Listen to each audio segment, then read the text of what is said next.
and you know, relax and enjoy your stay and see what's in store for this plowing video. The problem is my GPS quit.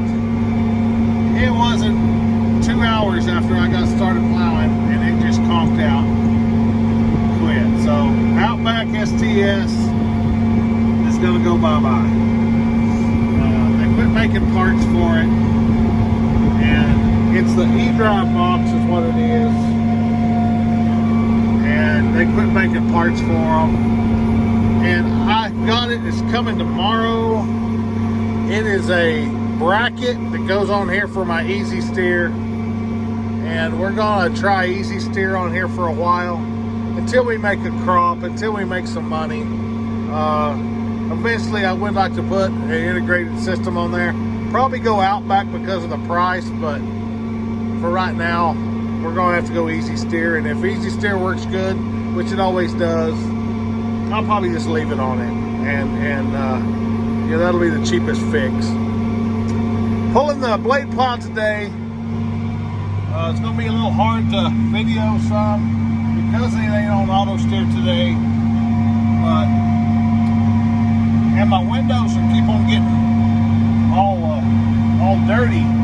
When we wash the windows, whatever product we use must be oil based, because you can see right where we rub the windows down. But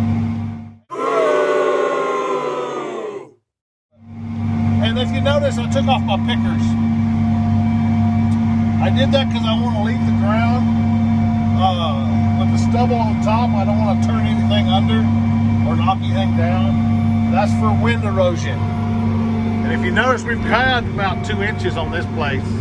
Yeah, there's some more window dirty. But yeah, we've had some weeds. Turn it around here, you can see the big blades all shined up. We had to fix one the other day. I showed that on this channel. Kind of hard to do without auto steer, man. I miss it. But we'll get back going here, maybe even tomorrow. A little easy steer, and we'll show you a little bit of that. We're not going to go into detail this year on tillage. We're going to show some, but and I'll probably do me an explanation video of what this plow does and how it works and why we love it so much. And I'm just about the only one around here that pulls them, and I don't know why everybody's just got into the scratch mode. I think there's several people that pull a you know, like a chisel chopper, or you know, and I do too, or a ripper, but nobody likes the stubble mulch plow, and I hadn't figured that out. I think that they don't want to learn them.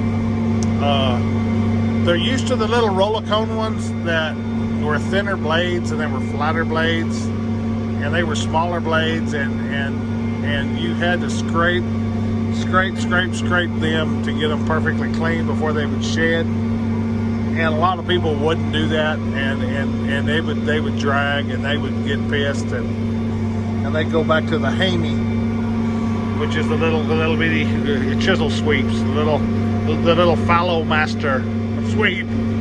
But I've never been a big fan of the fallow master. You know, I've got a chisel plow, which is almost the same thing, but I use it for finish work. I don't use it for tillage. There's several around here that use them for tillage, and that, you know, that's what they do. That's fine. I use the stubble mulch plow, and I like that big blade plow. These big ones, you don't have to clean them to get them shed. You just go to the field with them. There's so much of an angle that I think it puts a lot of friction on the blade, and they just start shedding. I clean them off every day, but you know, the blade will be shiny. I clean off mainly the shank. So, but you know, it leaves all the stubble up on top. It kills the weeds at the root. It leaves them up top. You can see there those weeds there, you're thinking, man, you didn't kill them. Yeah, they're dead. They're dead as a doornail. They just don't know it yet. It won't be 3 rounds and they'll be wilted like crazy. Maybe not the tumbleweeds, but the pigweeds and the other weeds will be. It's almost about kills them with the root and it makes it all mellow and soft. Now when the rains come, it'll just soak it up like a sponge. Nothing will run off, and it'll all soak in. And then maybe here in a month, I can plant. You know, several people have asked me, why aren't you planting? Boy, it looks like, you know, you'd be planting that, spray it, no-till it, planting. I thought deep and hard about that. For one, it's too early to plant hay grazer. It's just too early. A lot of people are doing it, and you know, that's fine. You know, if they want to cut it for silage, and I planted this early before, but I want it for hay. And you know, it's a 60-day crop, and at best. And so if you plant it right now, you know, here it is, you know, middle of June. You know, you're looking at the middle of August when it should be cut. And that's probably when our monsoons come in and it turns black as your hat if it gets rain on it. Which I hope we get rain during that time. But I'd rather plant it about the middle of July to like the 20th of July. That way we bump into the 1st of October and it's already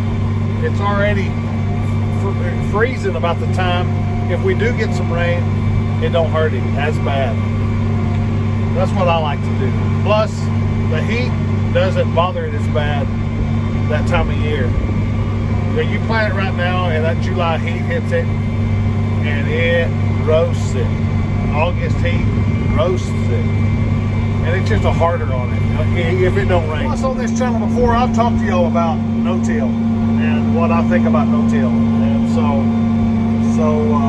you know, this land needs to be worked up. And I don't mind stubble farming for erosion purposes, but you know, that's what I do. And so each his own, and I made a decision that I think that is based on my experience with many years that I have raised hay grazer and farmed in this country, and that's what I'm sticking to. I'm sticking to my roots, and you know, and when in doubt, plow it, and but plow it wisely. That's the thing. Anyway, just look right down here, and I seen my lovely wife down there, and my son. They just brought me lunch, so not too bad without auto steer today. So of course I am driving by the lights as a guide, but mainly I just look out the front. One thing I don't like about it, can't watch the plow as much. I like sitting sideways and looking back at my plow. I look at the plow more than I look forward sometimes. So today's cap is a Livingston cap, an old Livingston cap. I don't know if y'all can read that. I don't know if it's backwards or what, but that's Livingston machinery out of Chickasha, Oklahoma. But they do have some outlets around Millshoe, Delhart, Fairview. But yeah, shout out to them, Livingston Machinery. That's my AGCO dealer for my swathers and my balers. Not my round baler, but my big square. Anyway, we'll see what happens here in a little bit. Alrighty, y'all, welcome back to JS Farms. We are still plowing. Got a guidance GPS update for you. As you know, our Outback guidance system went out. It went out last fall, and I got it back to working. If you'll look back on some of the other videos, and I run with it for a while. The other day for about an hour or two, worked good, and all of a sudden quit. It just, I mean, quit. So I ran by the little lights on the Outback, and it is hard to see the little lights on the Outback, I want to tell you. I could drive it straight, but I had to put my cell phone down and leave it down and pay attention. And really, it was like driving through Dallas rush hour traffic. Yeah. So I was like, My Easy Guide 250 is better to follow than this. The lights are better. So this morning, I finally went and got my Easy Steer out. And I had to change the antennas out, and I had to take my Outback off, and I had to, move around some wires and put some power here, and and this and that, and I just, so it'd be compatible to my other systems. I used a, I don't know where, there it is, the John Deere power strip. You can buy them from your John Deere dealer. Anyway, I tied it in and put in my Easy Steer, and I run it for about half a day, and then my bracket come in for my steering motor. And oh wow, what a, yeah.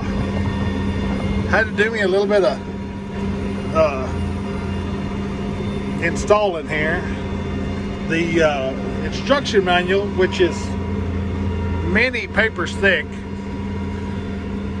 If you have Milwaukee Tools, and they don't sponsor me at all, okay? If you have Milwaukee Tools, you can skip step 3 through about skip step 5 or 4. You can just cut that dude off. The little plastic around the steering column, you just cut it off. You don't have to take it all off and take it apart with a Dremel tool, and this is farming. So I just used my grinder, and I just cut it off. Bam! We was back going. For right now, this here works great. I'm straight. It's been awesome, and of course I've run this system for a long time. So hey, why not use it? I hate spending good money on the GPSs that are just, it cost me $15,000 or $16,000 to replace this Outback. Well, replaced it with a Dremel. I could have probably got an Outback system for about $8,000. So the steering box and all, and have it installed and all that crap. But I had this one. All it cost me was the bracket. It's about $100 bracket. And the bracket is way overpriced for what it was, but oh well. Anyway, that's it. Plowing real good. We're over here on West Baghdad. If you've followed me for a while on YouTube, you know what West Baghdad is. But and what the whole little joke about the Bagdads, because I've got East Baghdad and West Baghdad. They're so sandy and hot and dry a lot of times that I just say it's like farming in Baghdad. So and I started that years ago. I had another field, a big old field. It was sandy, and Dad called it the Big Sandy. But anyway, I started calling it Baghdad, and it fit. Then when I lost that one and got these two, which I own a quarter here and Dad owns a quarter. So, and then I lease the other quarter, or the other half section. Yeah, there's like 290 acres here, and there's 320 over in East Baghdad. But anyway, but I got those. It's just the name fit because that one over there is so sandy. It was just East Baghdad and West Baghdad. So, a lot of times I just call them East and West, and then sometimes I call them when I'm talking to my dad, over there on ours. Or over there on East. So, but this one here, I like to call it West Baghdad. But you can look back on all my other videos and you'll know where I'm at. So, anyway,